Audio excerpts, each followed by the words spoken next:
Between the years of 1977 and 1979, Ed and Loraine Warren, noted demonologists and paranormal investigators, went to investigate a possible paranormal event happening to the Hodgson family in Enfield, England. The Conjuring 2 is a accounting of what happened there based on their evidence and their case files. Man, I have to give it props. This is one of the only horror movies that have really ever scared the ever-living crap out of me in the theater. As a matter of fact, last night when I went upstairs, turned the light off, I kind of ran. Yeah, it was that bad. This is my review of The Conjuring 2 here on Midnight's Premiere.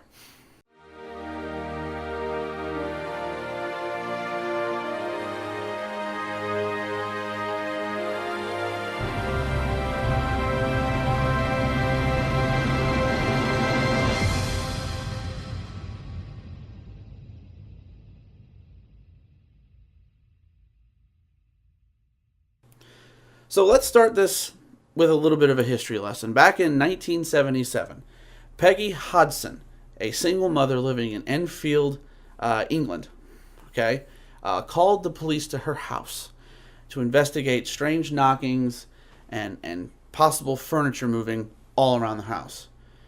She witnessed herself in her daughter's bedroom the dresser move against, not like move, but it was forcibly shoved against the door so they couldn't leave the house.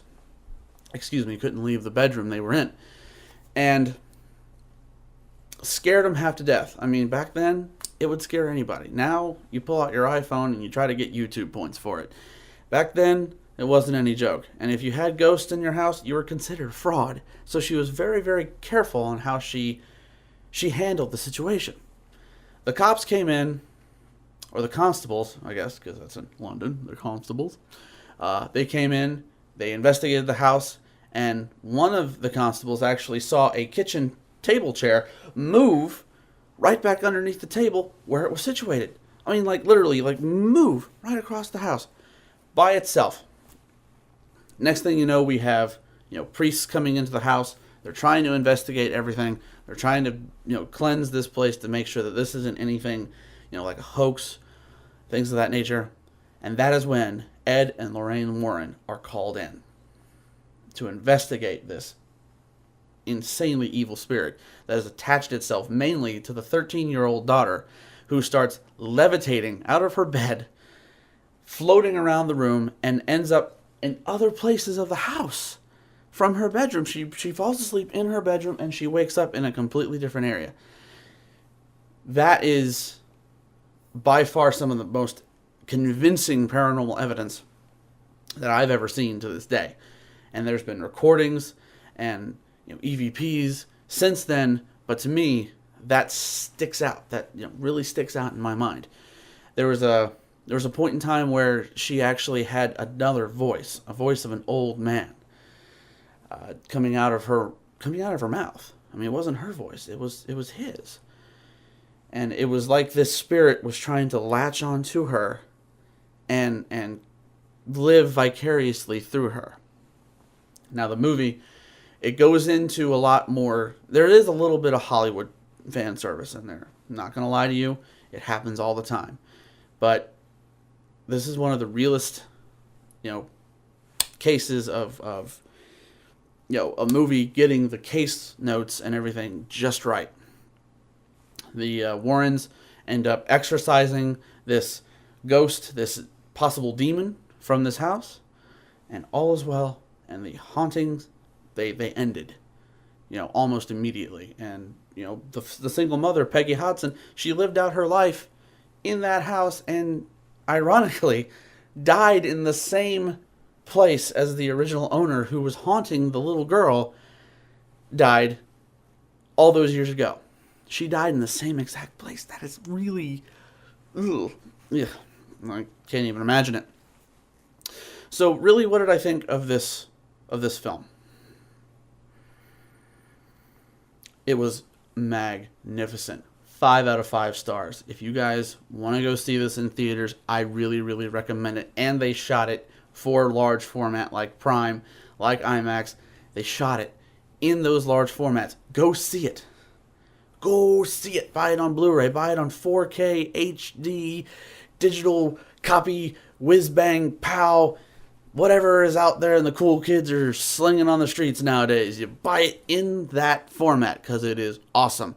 Also, I would really recommend you see The Conjuring 1. It's not a continuation of a storyline, so there's no real connection except for the main characters from 1 to 2.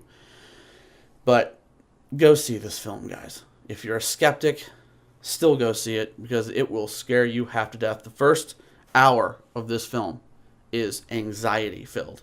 Real intense anxiety. You feel it. You feel it for them. And the second half is really more the investigation and all your proof. So, like I said before, go see this film. You know, if you want to do your own personal research, I would actually listen to some of the recordings. In the end credits, some of the recordings that they actually took in the house are actually on the end credits of this film. Listen to the recordings, look it up on YouTube, look up the trailer, go see this movie in theaters, buy it on Blu-ray. That's my recommendation, coming right from my mouth. It's amazing, right? Awesome. All right, guys, that about wraps it up for this review. If you guys like what you saw, there's this little button right there. There's a little thumbs up. Yeah, click that like button. Let me know what you thought. And I haven't been saying this in a lot of my videos, and I probably should start. I'm going to try to make this a habit. I want to know what you guys thought. Did you see The Conjuring 2? Have you seen The Conjuring 1? Have you seen an amazing horror movie that just gave you the creeps for weeks on end? Like one of those don't look in your rearview mirror kind of things coming home from the theater? Yeah, I want to hear from you guys.